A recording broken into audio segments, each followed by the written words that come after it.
역대하 10장 12절부터 19절 말씀까지 보도록 하겠습니다. 오늘 이 말씀을 가지고 분열의 순간 소망의 하나님, 분열의 순간 소망의 하나님이라는 제목으로 같이 은혜를 나누기로 원합니다. 우리는 인생에서 종종 말 한마디로 관계가 흔들리고 또 작은 사건 하나로 인하여서 큰 변화를 일으키는 것을 경험할 때가 있습니다. 오늘 본문이 그런 대표적인 것을 보여주고 있습니다. 이스라엘이 둘로 갈라지는 비극적인 사건이 사실은 왕의 험악한 말 한마디로 인하여서 나라가 갈라져 버렸습니다. 13절에서 14절의 말씀을 보게 되면 왕이 포악한 말로 대답했다라고 말을 하고 있습니다. 험악한 말로 대답하였습니다. 여로보암과 백성들이 찾아와서 세금과 부역이 너무나 힘드니까 이제 새로운 왕이 등극하셨으니까 좀 감면해 달라라고 이야기를 하니까 오히려 너희들이 정신을 못 차리고 있구나 하면서 정갈의 채찍으로 너희들을 혼내겠다라고 막 험악한 말을 하게 되죠. 그러면서 이렇게 말합니다. 몰로의 말을 듣지 않고 이 젊은 신하들의 가르침을 따라 이르되 내 아버지는 너희의 멍에를 무겁게 하였으나 나는 더 무겁게 하리라 라고 외칩니다. 이런 왕의 험악한 말 한마디가 백성들의 마음을 왕에게로 떠나게 하였던 거죠. 결국은 나라가 두 개로 나누어지죠. 그래서 백성들이 다 흩어져 버립니다. 그래서 10개의 지파에 속한 사람들이 르호보암을 떠나서 반역을 일으킵니다. 그래서 왕이 보낸 신하를 돌로 쳐 죽여버리죠.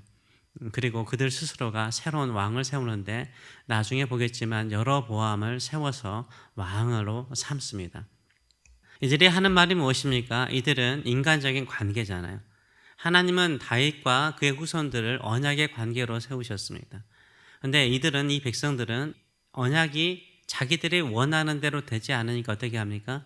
깨트려 버리고 왕을 섬기지 않아요. 새로운 왕을 세웁니다. 그래서 그들이 하는 말이 이렇게 말합니다. 다윗과 무슨 관계가 있느냐? 다윗의 집과 무슨 상관이 있느냐? 이스라엘아 너희의 장막으로 돌아가라 라고 외치면서 그들이 반역하였다라고 말을 하고 있습니다. 이 유명한 심리학자 존 카트먼이라는 사람이 있습니다. 한 번쯤은 다 들어봤을 것입니다. 이 사람의 연구 결과가 얼마나 심리학에 많이 나오는지 모릅니다. 이 부정적인 말에 대한 연구에 대한 이야기죠. 이 부부가 갈등할 때가 있답니다. 그런데 우리가 좋은 부부도 좋은 말 많이 하죠. 격려하는 말, 칭찬하는 말 얼마나 많이 합니까? 부정적인 말 한마디를 없애기 위해서, 그렇죠? 실수해서 말 한마디를 없애기 위해서 그 말 상쇄를 시키려면 칭찬의 말을 5번 이상 해야 된대요. 그렇게 부정적인 말이 얼마나 강한지 알 수 있을 것입니다. 그래서 남편이 아내에게 말하기를 자네는 왜 항상 그래? 그렇게밖에 못해? 이런 말 한마디가요 얼마나 깊은 상처가 되는지 모르고요. 부모가 너는 왜 형보다 못하냐? 형만도 못하냐? 이런 말 한마디가 둘째 아들에게 얼마나 큰 상처가 되는지 모릅니다. 그래서 가정의 평화를 깨트리는 것은 무슨 큰 사건이 아니죠. 대부분이 작은 말 한마디입니다. 그러나 반대로요.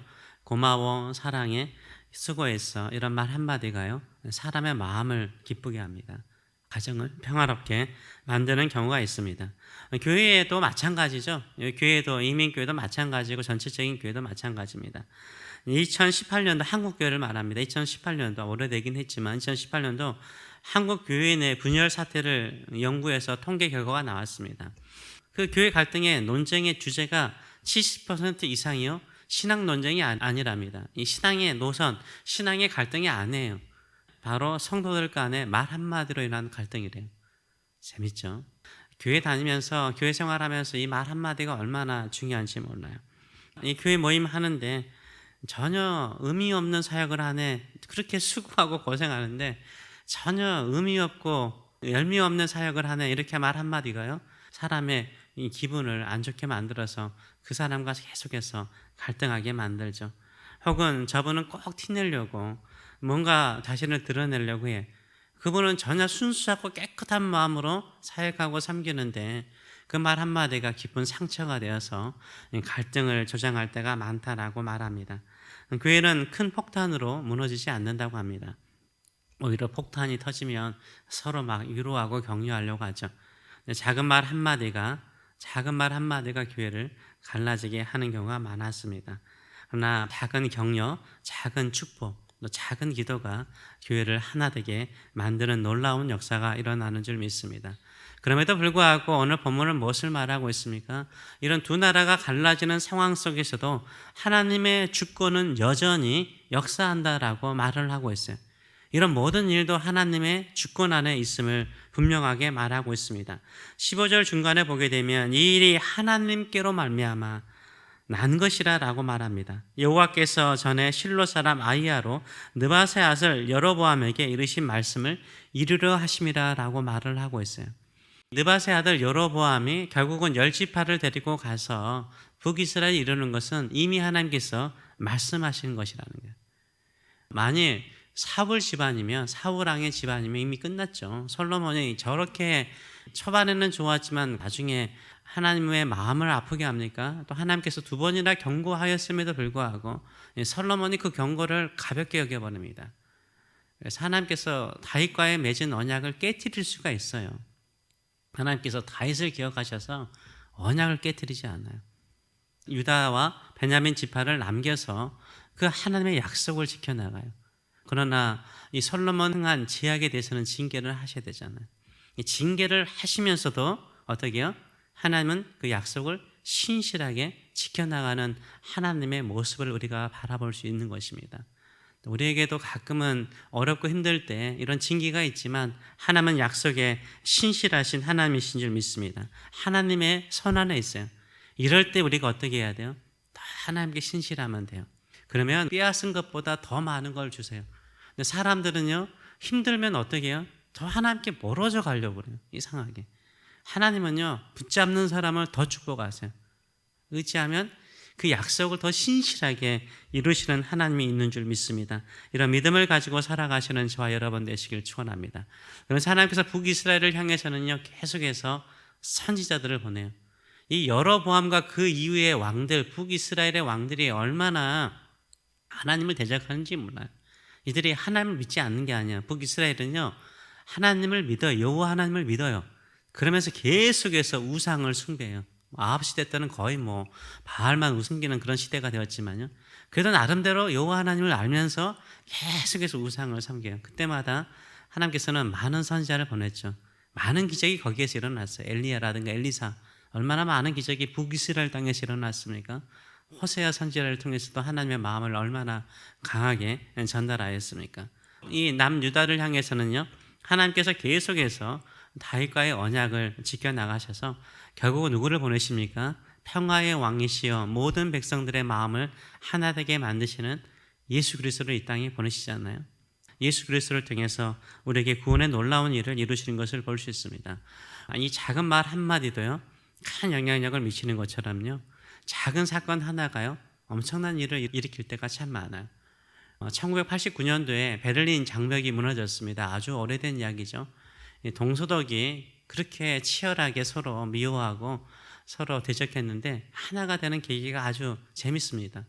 어느 교회에서는 계속 기도해서 이런 일이 일어났다. 물론 기도했기 때문에 일어날 수 있는데요.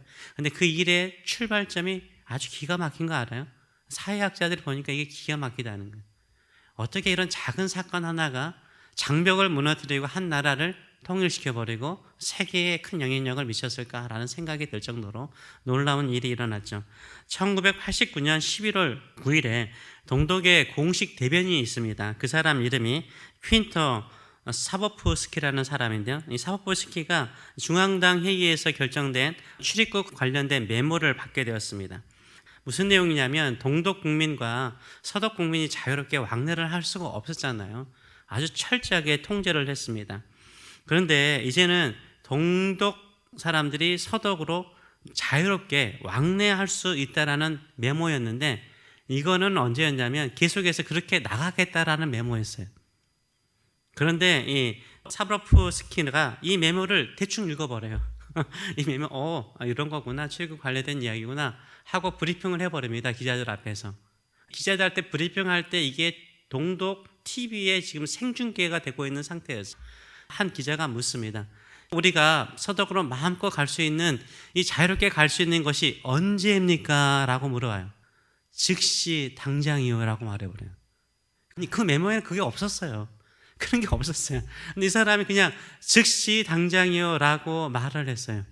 그러니까 이 생중계를 봤던 수십만 명의 동독의 시민들이요, 베를린 장벽으로 가버려요. 거기에 경비병들이 옛날 같으면 총 쏴서 못 나가게 했거든요. 너무나 많은 사람들이 와버리니까 그냥 내버려 둔 거죠. 베를린 장벽이 무너진 거예요. 우리가 볼 때는 엄청난 일이 일어나서 동서독의 베를린 장벽이 무너진 것처럼 이야기하잖아요. 근데 지금 책에 보면 그런 내용이 나와요. 작은 메모 하나가 동서독의 장벽을 무너뜨렸다는 거예요. 작은 메모 하나가요.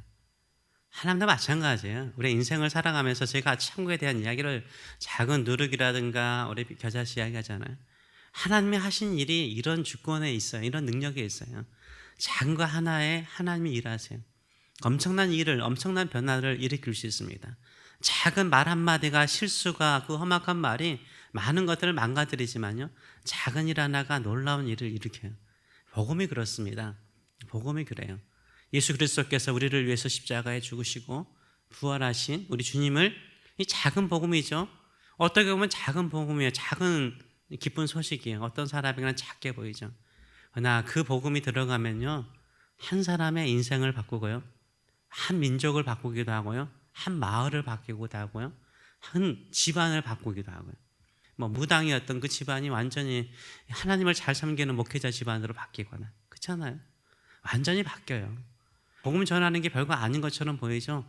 작은 말 한마디가요, 복음의 능력이요, 이 작은 메모와 같이 인생을 바꾸고 나라를 변화시키는 놀라운 역사가 일어나는 줄 믿습니다. 이런 믿음을 가지고 살아가시는 저와 여러분 되시길 축원합니다. 하나님, 저의 입술이 사람들에게 마음을 상처를 주는 험악한 말이 되지 않고 복음의 소식, 기쁜 소식을 전하여서 인생을 바꾸고 연합하게 만드는, 하나 되게 만드는 그런 삶이 되게 하여 주시옵소서. 기도하시는 저와 여러분 되시길 축원합니다. 기도하겠습니다.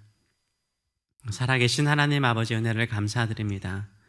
오늘도 우리는 하나님 앞에 우리의 첫 말을 썼습니다. 찬송으로 주께 나갔습니다. 그리고 기도로 하나님께 나갑니다.